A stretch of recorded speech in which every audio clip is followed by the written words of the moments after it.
We are in Pula, Croatia. We came here for a couple of days to visit the mom of my beautiful partner in crime. And well, we're having such a great time, but basically it is Thursday today. And on Sunday, I owe you a video, as every Sunday. So we're heading to the market. So we're just gonna go there and see a little bit what we can find. I'm gonna decide on the making, what recipe can we do for this Sunday. But I gotta say, there's not gonna be a problem because Croatia kinda has the same vibe as Spain.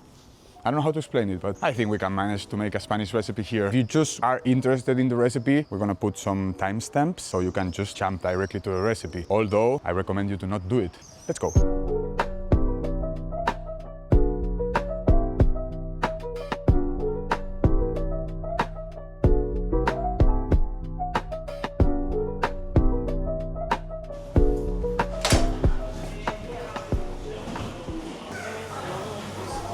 What is it?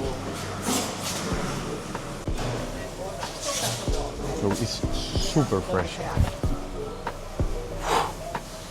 I'm just tense when I see fish, you know?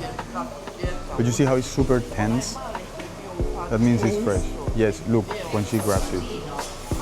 Like, I cannot grab it, but if you take it from the... But you see how it's not fluffy. That means that it's super fresh.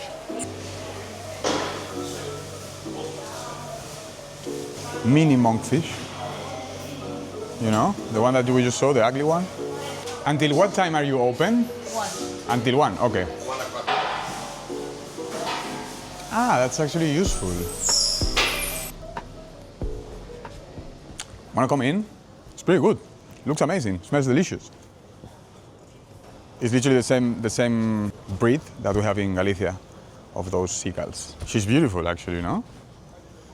Vermellas, because they have like this in the top, this red thing. Well, the market looks amazing. We're gonna come back in a little bit, but yeah, everything looks really, really fresh. Of course, it's a fish market. It would not make sense.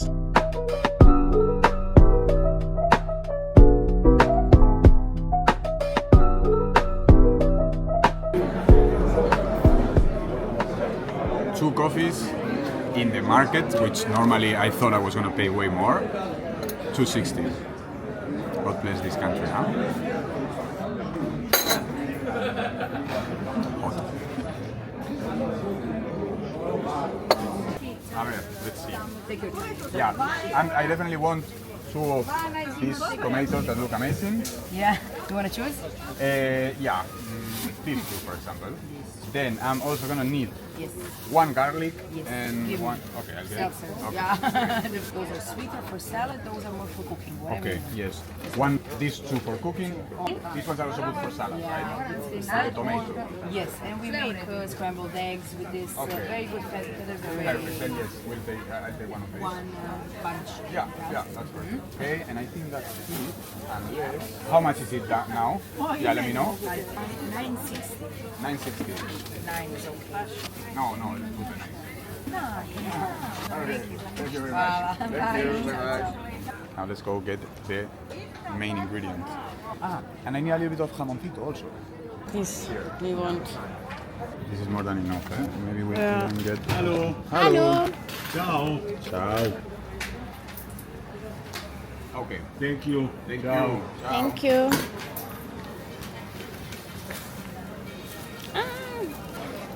Now the scallops. Okay, well, we took a little look to the whole thing. Everything looks delicious. Everything looks super fresh and nice. But I have decided that what we're gonna do for the video of today is Vieiras gratinadas, Vieiras a la Gallega, like a Galician recipe that we normally do for Christmas and stuff. But for that, I'm gonna need scallops. I could take many other things, but I think this one's gonna be the easiest. I'm also on vacations, guys, so let's just keep it chill, okay? 10. 10? Yeah, 10 units, yes.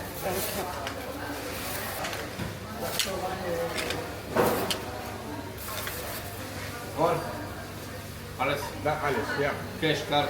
Card, yes. Thank you. Bye. Scallops, that was 15 euros. I would say this is slightly cheaper than in Spain. The fish in general, what I could see, everything was a little bit cheaper than in Spain. I don't know why. Spain, that is surrounded by sea, but lately fish has gotten extremely expensive. I think all over the place, all over the world, but in Spain I really feel it. And here, well, the prices were a little bit more friendly, huh? So, burek, I don't know how to pronounce it. We got one of spinach and cheese, and the other one is chicken. Which one should I try first? Spinach, because chicken is mine. Okay. Yum yum.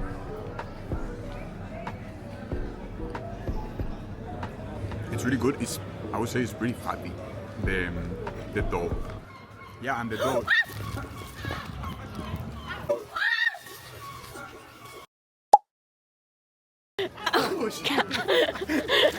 Because we are undercovered, but you never know. Toast. As I was saying, really fatty. I think that's the key of it.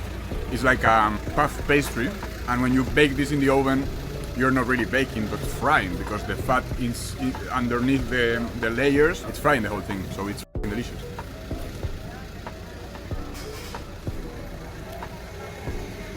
For me, a little bit too little slices. Yeah, like this is good. And it's the one with chicken.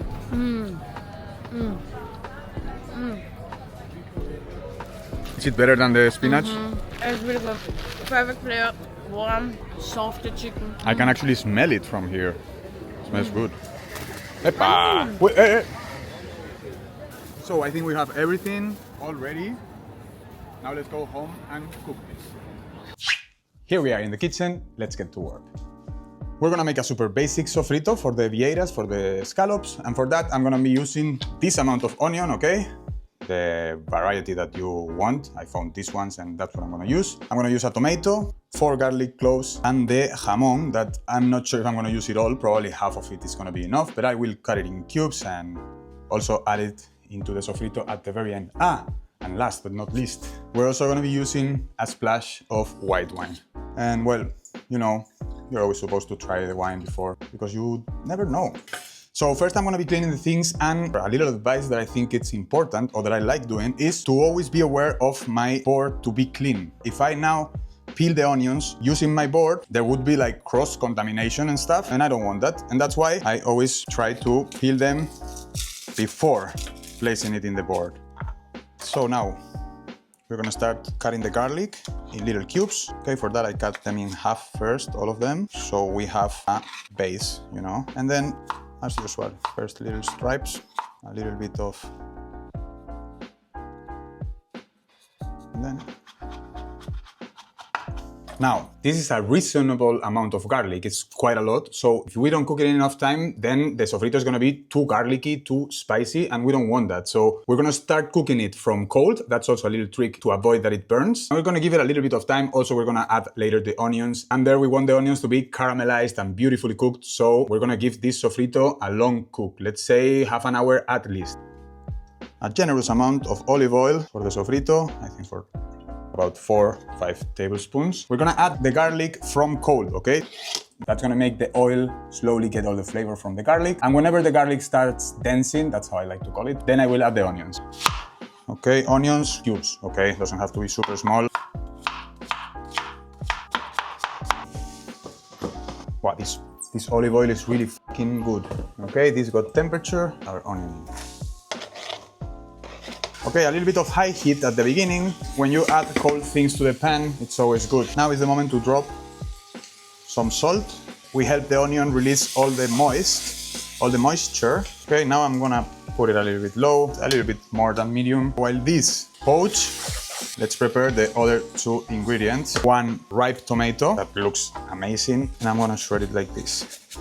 Okay, this is a really quick and efficient way of getting all the pulp of the tomato and getting at the same time rid of the skin. Same with the other half. You could also, instead of using 1 tomato, use maybe 3 or 4 tablespoons of tomato sauce. I like to use the whole fresh tomato and then also fix it. Maybe we need to add a little bit of sugar. At the same time, we're naturally caramelizing the onion, so I think it probably will not need any sugar. If we use a fresh tomato, it's gonna take a little longer because we need to reduce it. So if you're short in time, maybe you wanna use tomato sauce instead, but make it yourself.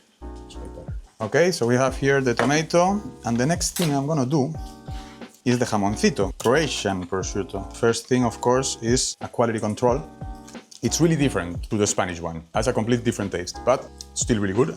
And it's really important that you try it before you use it, because then you know how salty it is, how much salt you should add. Okay, and now, well, we're just gonna try to cut it in smaller pieces. With this kind of meat, it's always tricky because it's really slippery. It's also not so easy to cut, so you want to be careful, okay?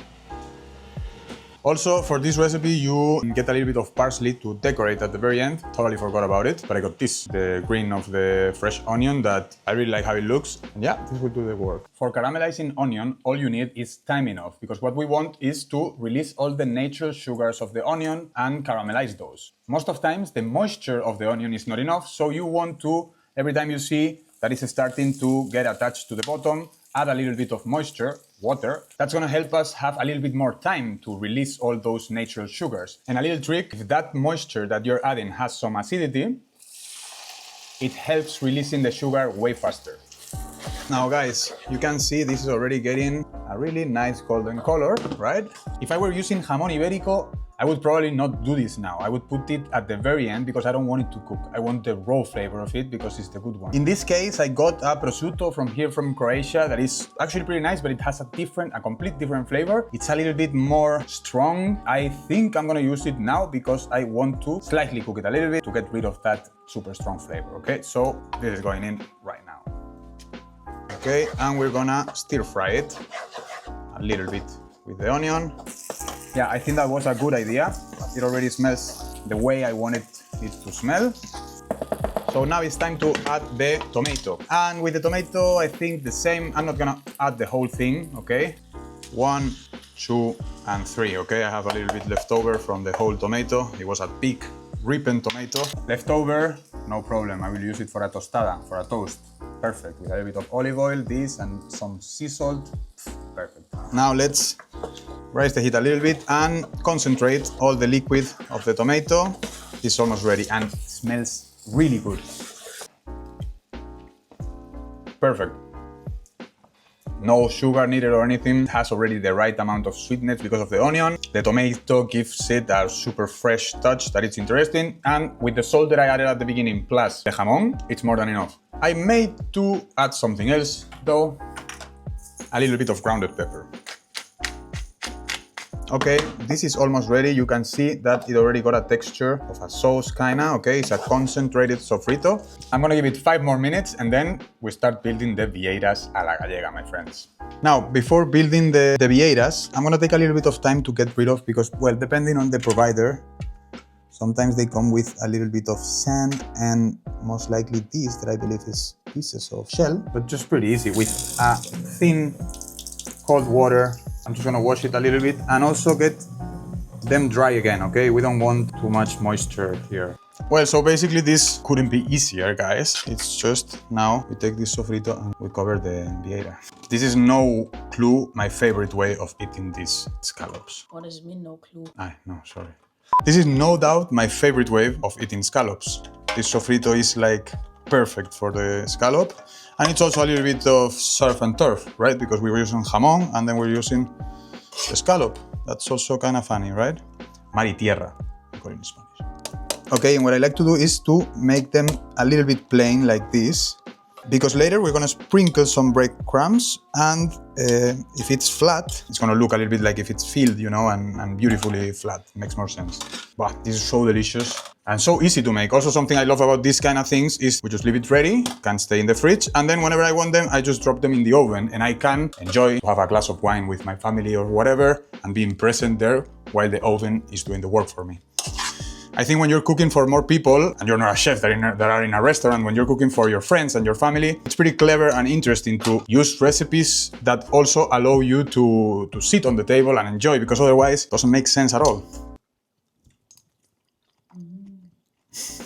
So as I said, we're not gonna finish it now. We're just gonna leave it in the fridge, and later, when we're gonna cook it, I will sprinkle a little bit of breadcrumbs. If I sprinkle the breadcrumbs now, it's gonna absorb the moisture, it gets soggy, and we don't want that. We want this to sprinkle and directly to the oven so it gets crunchy or crispy.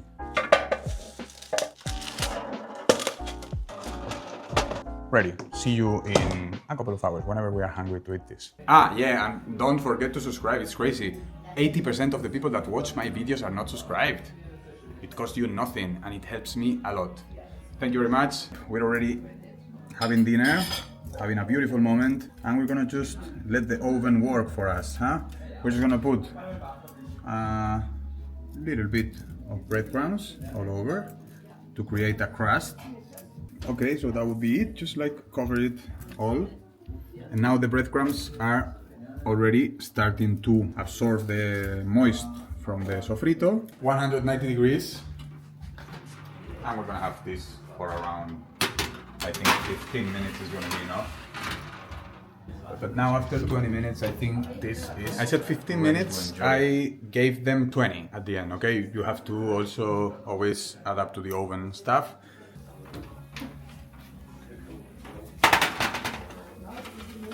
A little bit of decoration, green is always good.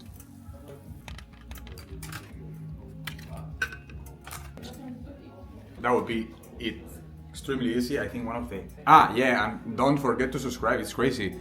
80% of the people that watch my videos are not subscribed. It costs you nothing and it helps me a lot. Best recipes to make when you wanna keep everything already in advance. Now, if you excuse me, this time I'm not gonna eat it in the video because I will respect the privacy of the fam and we're just gonna enjoy it now. But thank you very much for watching. I really want you to make this recipe, give it a try, and let me know in the comments how it goes. Subscribe. Ah, yeah, and don't forget to subscribe.